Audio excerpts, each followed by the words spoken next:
ವೇದಿಕೆ ಮೇಲೆ ಕುಸಿದು ಬಿದ್ದ ಹಿರಿಯ ನಟ ರಮೇಶ್ ಅರವಿಂದ್. ಹೌದು ಸ್ನೇಹಿತರೆ, ಒಂದು ಕಣ್ಣೀರನ್ನು ಹಾಕಿದ್ದಾರೆ ಅವರ ಫ್ಯಾಮಿಲಿಯವರು. ಸೊ ಅಷ್ಟಕ್ಕೂ ಏನಾಯಿತು ಒಂದು ಹಿರಿಯ ನಟರಿಗೆ?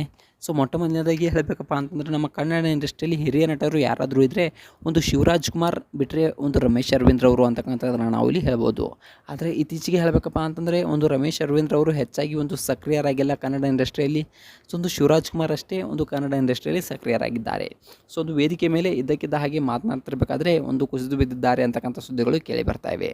ಸೊ ಅಷ್ಟಕ್ಕೂ ಏನಾಯಿತು ಒಂದು ರಮೇಶ್ ಅರವಿಂದ್ರವರಿಗೆ? ಯಾಕೆ ಈ ರೀತಿಯಾಗಿ ಆಯಿತು? ಸೊ ಒಂದು ಪತ್ನಿಯವರು ಒಂದು ಹಾಗೆ ಅವರ ಒಂದು ಫ್ಯಾಮಿಲಿ ಕಣ್ಣೀರನ್ನು ಹಾಕಿದೆ. ಸೊ ಅಷ್ಟಕ್ಕೂ ಏನಾಯಿತು ಒಂದು ಹಿರಿಯ ನಟರಿಗೆ? ಇದೆಲ್ಲದರ ಬಗ್ಗೆ ಸಂಪೂರ್ಣವಾದ ಮಾಹಿತಿನ ಈ ಒಂದು ವಿಡಿಯೋದಲ್ಲಿ ನಾನು ನಿಮಗೆ ತಿಳಿಸ್ಕೊಡ್ತೀನಿ. ಅದಕ್ಕೂ ಮೊದಲು ನೀವು ನಮ್ಮ ಚಾನಲ್ಗೆ ಹೊಸಬರಾಗಿದ್ದರೆ, ನೀವು ಇನ್ನೂ ನಮ್ಮ ಚಾನಲ್ಗೆ ಸಬ್ಸ್ಕ್ರೈಬ್ ಮಾಡಿಲ್ಲ ಅಂದರೆ ಈ ಕೂಡಲೇ ಸಬ್ಸ್ಕ್ರೈಬ್ ಮಾಡಿ. ಹಾಗೆ ಒಂದು ಪಕ್ಕದಲ್ಲಿರೋ ಬೆಲ್ ಐಕನ್ನ ಪ್ರೆಸ್ ಮಾಡೋದ್ರ ಮೂಲಕ ನನಗೆ ಸಪೋರ್ಟ್ ಮಾಡಿ. ಹಾಗಿದ್ರೆ ತಡಾಕ್ ಮಾಡೋದು ಬನ್ನಿ ಸ್ನೇಹಿತರೆ, ವಿಡಿಯೋನ ಸ್ಟಾರ್ಟ್ ಮಾಡೋಣ. ಮೊಟ್ಟ ಮೊದಲನೇದಾಗಿ ಹೇಳಬೇಕಪ್ಪ ಅಂತಂದರೆ, ಒಂದು ಕಾರ್ಯಕ್ರಮದಲ್ಲಿ ಒಂದು ರಮೇಶ್ ಅರವಿಂದ್ ಅವರು ಭಾಗಿಯಾಗಿದ್ದರು. ಸೊ ಕಾರ್ಯಕ್ರಮದಲ್ಲಿ ಮೋಟಿವೇಶನ್ ಸ್ಪೀಚನ್ನು ಹೇಳೋದರಲ್ಲಿ ರಮೇಶ್ ಅರವಿಂದ್ ನಂಬರ್ 1 ಅಂತಕ್ಕಂಥದ್ದು ನಮ್ಮೆಲ್ಲರಿಗೂ ಕೂಡ ಗೊತ್ತೇ ಇದೆ. ಸೊ ಇಂತಹ ರಮೇಶ್ ಅರವಿಂದ್ ಅವರು ಒಂದು ಕಾರ್ಯಕ್ರಮದಲ್ಲಿ ಭಾಗಿಯಾಗಿದ್ದರು.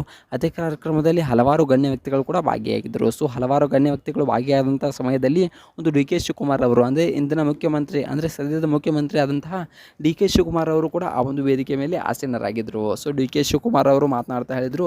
ಸೊ ಒಂದು ವೇದಿಕೆ ಡಿ ಕೆ ಶಿವಕುಮಾರ್ ಅವರ ಬಳಿ ಇತ್ತು. ಸೊ ಡಿ ಕೆ ಶಿವಕುಮಾರ್ ಅವರು ಮಾತನಾಡ್ತಾ ಇದ್ದರು.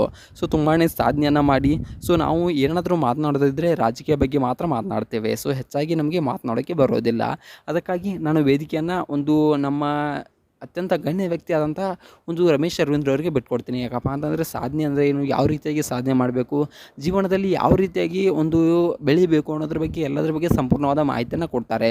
ಸೊ ಇಲ್ಲಿ ಜಾಸ್ತಿ ಜನ ಸ್ಟೂಡೆಂಟ್ಸ್ಗಳೇ ಇದ್ದೀರಾ. ಸೊ ಅದಕ್ಕಾಗಿ ಅವರ ಮಾತುಗಳು ತುಂಬ ಇಲ್ಲಿ ಅವಶ್ಯಕ. ನನ್ನ ಮಾತಿನಗಿಂತ ಅವರ ಮಾತುಗಳು ತುಂಬ ಅವಶ್ಯಕತೆ ಇದೆ ನಿಮಗೆ ಅನ್ನೋ ಮಾತನ್ನು ಒಂದು ಡಿ ಕೆ ಶಿವಕುಮಾರ್ ಅವರು ಹೇಳ್ತಾರೆ. ಸೊ ಹಾಗಾಗಿ ಒಂದು ಡಿ ಕೆ ಶಿವಕುಮಾರ್ ಅವರು ಒಂದು ಸ್ಥಾನವನ್ನು ಬಿಟ್ಕೊಡ್ತಾರೆ ಅವರಿಗೆ. ಸೊ ಅಂದರೆ ಒಂದು ವೇದಿಕೆಯನ್ನು ಒಂದು ರಮೇಶ್ ಅರವಿಂದ್ ಅವರಿಗೆ ಬಿಟ್ಕೊಡ್ತಾರೆ. ಆಗ ರಮೇಶ್ ಅರವಿಂದ್ ಅವರು ಮಾತನಾಡ್ತಾ ಹೇಳ್ತಾರೆ, ಸೊ ಸಾಧನೆ ಅಂದರೆ ಹೇಗೆ, ಯಾವ ರೀತಿಯಾಗಿ ಸಾಧನೆ ಮಾಡಬೇಕು ಜೀವನದಲ್ಲಿ. ಸೊ ಎಂತಹ ಕಷ್ಟ ಬಂದರೂ ಕೂಡ ಯಾವುದಕ್ಕೂ ಹೋಗಬಾರ್ದು.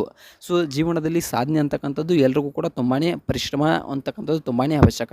ಸೊ ನೀವು ಎಷ್ಟು ಪರಿಶ್ರಮವನ್ನು ಹಾಕ್ತಾರೋ ಅಷ್ಟೇ ಮೇಲಕ್ಕೆ ಬರ್ತೀರಾ. ಸೊ ಯಾವುದಕ್ಕೂ ಹೆದರಬೇಡಿ, ಒಂದು ಯಾವುದೇ ಕಾರಣಕ್ಕೂ ಹೆದರಬೇಡಿ. ಜಾಸ್ತಿಯಾಗಿ ಆಗೋದೇನಿದೆ, ಸೊ ಕಳೆದುಕೊಳ್ಳೋಕ್ಕೆ ನಾವೇನೂ ಕೂಡ ತಂದಿಲ್ಲ. ಸೊ ಕಳೆದುಕೊಳ್ಳೋದು ಕೂಡ ನಮ್ಮ ಹತ್ರ ಏನೂ ಇಲ್ಲ.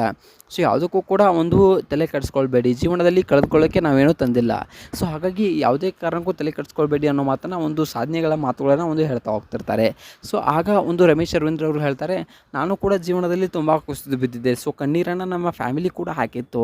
ಸೊ ನಾನು ನಮ್ಮ ಫ್ಯಾಮಿಲಿ ಪೂರ್ತಿಯಾಗಿ ಒಂದು ಕಣ್ಣೀರನ್ನು ಹಾಕಿದ್ದೇವೆ. ಸೊ ಆ ರೀತಿಯಾಗಿ ಕುಸಿದು ಬಿದ್ದಿದ್ದೆ. ಆದರೂ ಕೂಡ ನಾನು ಎದ್ದು ನಿಂತ್ಕೊಂಡೆ, ಮತ್ತು ಸಾಧನೆಯತ್ತ ಒಂದು ಮುಖವನ್ನು ಮಾಡಿದೆ. ಸೊ ಎಷ್ಟೇ ಬಾರಿ ಸೋತರೂ ಕೂಡ ಮತ್ತೆ ಪ್ರಯತ್ನವನ್ನು ಮಾಡಿದೆ. ಸೊ ಆ ರೀತಿಯಾಗಿ ಜೀವನದಲ್ಲಿ ಎಷ್ಟೇ ಕುಸಿದು ಬಿದ್ದರೂ ಕೂಡ ಯಾವುದೇ ರೀತಿಯಾಗಿ ತಲೆ ಕೆಡಿಸ್ಕೊಳ್ಬೇಡಿ.